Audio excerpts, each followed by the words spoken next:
This is by far the creepiest and spookiest experience I've ever had. This happened at the school I went to in the Philippines, which was a local Catholic one, but not that kind of strict. To describe where it happened, my classroom that time was at the end of the hallway located at the first floor. Also, it was across our mini library where our kind librarian sits behind the door. Beside that library were the bathrooms for girls and boys. The girls' bathroom is bigger with 3 cubicles inside of it. The boys' one was just an entire bathroom without the cubicles. It was way back in 2003 when I was in the 3rd grade. It happened during the summertime, around 2 or 3 o'clock in the afternoon. We had an ongoing class at that time in the classroom when I excused myself to go to the bathroom. I walked across the hallway and reached the girls' bathroom. Just a brief description of how it looked. When you enter, there was a big dirty scratched mirror on the wall which would welcome you in. Beneath that was a clogged and dirty sink. Besides the sinks were the cubicles, the 3 of them. These were made of soft aluminum material, and the locks on the doors were always broken. This was an important detail of the cubicles. When I entered the bathroom, I was the only one in the area. No other students inside the boys' bathroom or even the other cubicles. All the doors on the cubicles were wide open, and I'm usually the scaredy cat girl, so I went inside the first one. Since the locks were broken, I just held the door while peeing, so if anyone would enter, they'd know I was there. As I was finishing my business, a sudden gush of wind entered the bathroom, and I felt someone. It felt like a presence entered the bathroom. I waited for that someone to enter one of the cubicles, but nothing happened.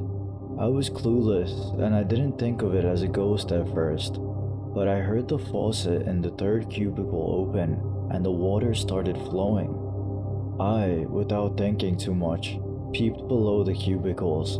There was no one, no feet, nothing, not anything.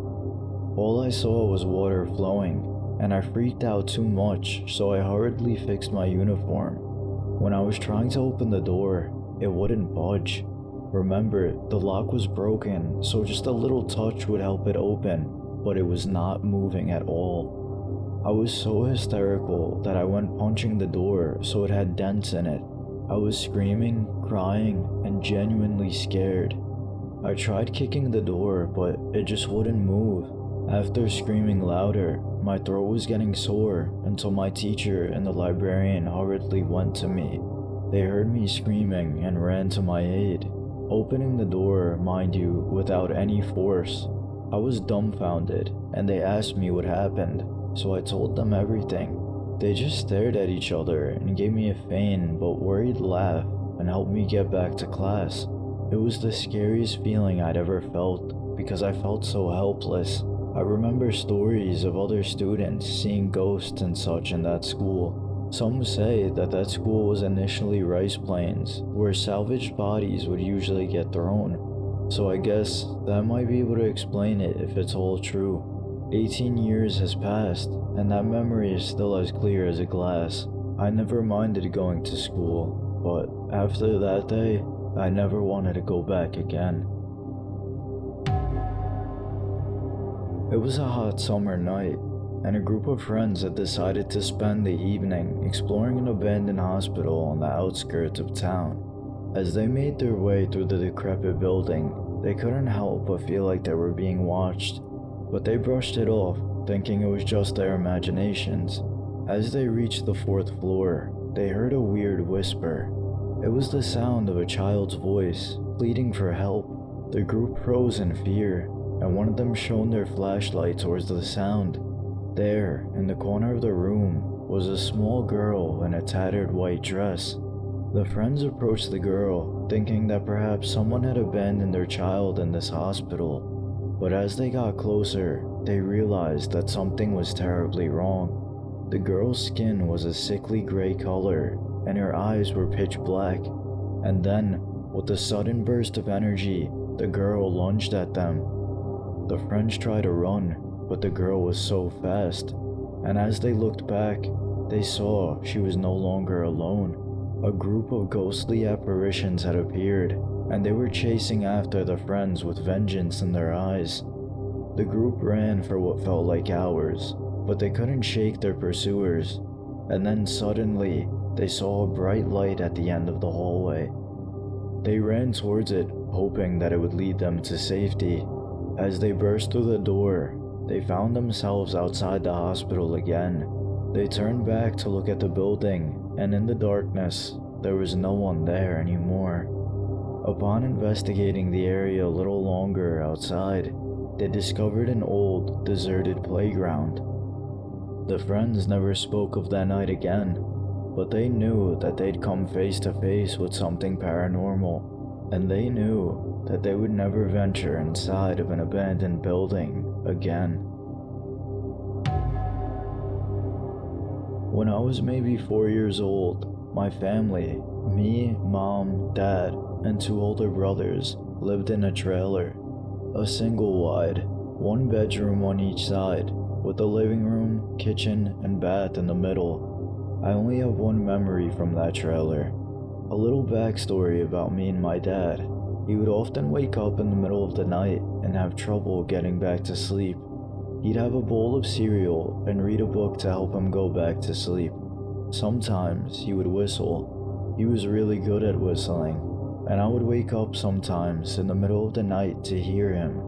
It was a special time for the 2 of us, as I would get up to have some cereal with him when he was doing that. One night, I woke up to hear whistling. I thought it was my dad, so I smiled to myself, got up, and started walking. As I passed through the living room into the kitchen, I saw a man pacing in the hall outside of my parents' bedroom. He was very handsome, like an old cowboy movie star from the shows my dad would watch. He was wearing jeans and a red and gray western type of shirt. He was whistling, just like my dad, but I'd never seen this man before. He looked at me and smiled. Somehow, I felt no fear, but I was confused. What he said to me still rings in my head as if it happened yesterday instead of 35 years ago. He said to me, "Don't worry, baby girl. Your daddy's gonna be just fine." I panicked and ran past the man into my parents' bedroom. Thinking back on it, I don't recall brushing against him as I passed him even though the hall was very narrow. I ran to my dad's bedside and jumped up, climbing onto him. I kept asking him if he was okay because I was terrified. I was a daddy's girl to the extreme back then. He woke up coughing and sputtering. Soon after, we found out that my dad had severe sleep apnea, that he would often stop breathing when he slept. I tried to tell my parents about the man I'd seen, but they thought it was just a dream and didn't think much of it. Years later, I was looking through some old photo albums with my grandmother, Dad's mom. As she turned the page, I saw a picture of the same man I'd seen in that trailer years ago. I told my grandmother that I'd seen this man in the house with me when I was little. She looked at me and smiled with grief in her eyes. "No, honey," she said. "There's no way you could have seen this man. That's my first husband, your daddy's dad. He died when your dad was just a bit younger than you are now." It took me another year to finally realize that my grandfather had been there that night. His whistling caused me to wake up my dad because he had stopped breathing in his sleep. My dad is gone now, but I'm comforted knowing he's with my grandfather, who never stopped taking care of his son.